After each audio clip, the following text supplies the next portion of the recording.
اعوذ باللہ من الشیطان الرجیم بسم اللہ الرحمن الرحیم۔ اللہ تبارک و تعالیٰ کے نام سے شروع جو بڑا مہربان اور نہایت رحم کرنے والا ہے۔ پیارے دوستو، اللہ تبارک و تعالیٰ قرآن پاک میں ارشاد فرماتا ہے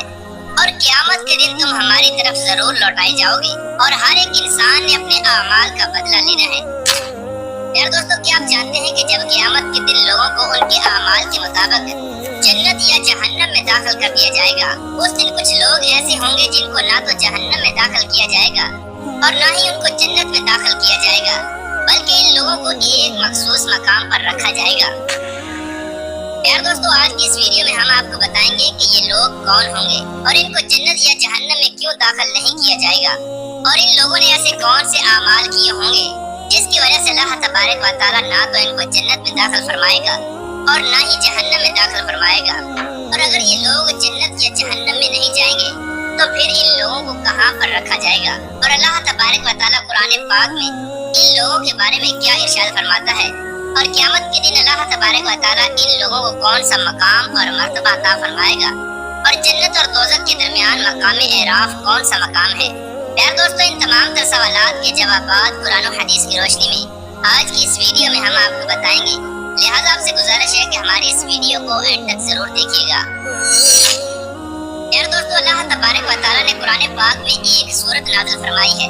جس کا نام سورۃ الاعراف ہے۔ اعراف عربی کے اندر نمایاں اور اٹھی ہوئی زمین کو کہا جاتا ہے۔ پیارے دوستو، اعراف وہ مقام ہے جس کو اللہ تبارک و تعالیٰ نے جنت اور جہنم کے درمیان بنایا ہے، اور یہ ایک پہاڑ کی مانند بلند جگہ ہے جہاں پر کھڑا ہو کر انسان جنتیوں اور جہنمیوں دونوں کو دیکھ سکتا ہے۔ اسی مقام کی وجہ سے جنت اور جہنم کے درمیان فاصلہ ہوگا۔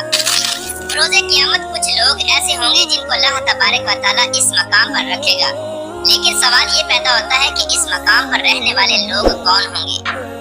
اور ان کو کس وجہ سے اس مقام پر رکھا جائے گا۔ تو ان کے متعلق دو طرح کی روایات ملتی ہیں۔ ایک روایت کے مطابق یہ وہ لوگ ہوں گے جو جنت میں جانے کی آرزو کریں گے، لیکن کچھ اعمال کی وجہ سے ان کو جنت میں داخل نہیں کیا جائے گا۔ جب یہ لوگ جنتی لوگوں کو دیکھیں گے تو ان کو سلام کریں گے اور دل میں یہ حسرت کریں گے کہ کاش ہم بھی ان لوگوں کے ساتھ ہوتے۔ اور جب یہ لوگ جہنم والوں کو دیکھیں گے کہ وہ کس قدر اللہ تبارک و تعالیٰ کے دردناک عذاب کے اندر مبتلا ہیں، تو یہ لوگ اللہ تبارک و تعالیٰ کی پناہ چاہیں گے اور دل میں یہ خوف کھائیں گے کہ کہیں اللہ تبارک و تعالیٰ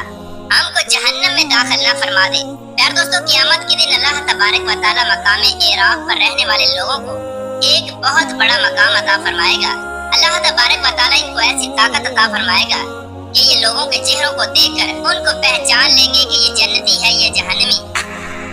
جیسا کہ اس بات کی طرف اشارہ کرتے ہوئے اللہ تبارک و تعالیٰ قرآن پاک کی سورہ اعراف میں ارشاد فرماتا ہے، اور ان دونوں کے درمیان یعنی جنت اور جہنم کے درمیان ایک آڑ ہے، اس کی بلندیوں پر کچھ مرد ہوں گے جو سب کو ان کی نشانیوں سے پہچانیں گے۔ وہ لوگ جنت والوں کو آوازیں دیں گے کہ تم پر سلام ہو، اور وہ جنت میں داخل نہ ہوئے ہوں گے اور وہ اس بات کا طمع رکھیں گے، اور جب ان کی نگاہیں آگ والوں کی طرف پھیری جائیں گی تو وہ اپنے رب سے کہیں گے کہ اے ہمارے پروردگار، ہمیں ظالموں کے ساتھ مت کرنا۔ پیارے دوستو، اب بات کرتے ہیں کہ ان لوگوں نے ایسے کون سے اعمال کیے ہوں گے جن کی وجہ سے ان کو جنت یا جہنم میں داخل نہیں کیا جائے گا، بلکہ ان لوگوں کو جنت اور جہنم کے درمیان مقام اعراف میں رکھا جائے گا۔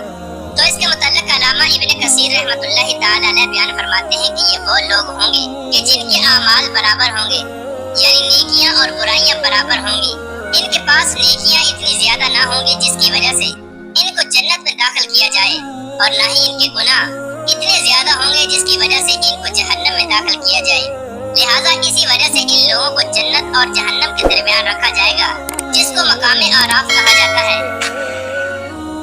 پیارے دوستو، اللہ تبارک و تعالیٰ ان کو ایسے مقام سے نوازے گا کہ جب لوگوں کا حساب و کتاب ہو رہا ہوگا تو یہ لوگوں کو ان کے چہروں سے پہچان لیں گے کہ یہ جنت میں جائے گا، یہ جہنم میں جائے گا۔ یہ لوگ جنت والوں کو جنت کی خوشخبری سنائیں گے حالانکہ ان کا حساب و کتاب نہ ہوا ہوگا، اور جہنم والوں کو جہنم کی وعید سنائیں گے حالانکہ ان کا حساب و کتاب نہ ہوا ہوگا۔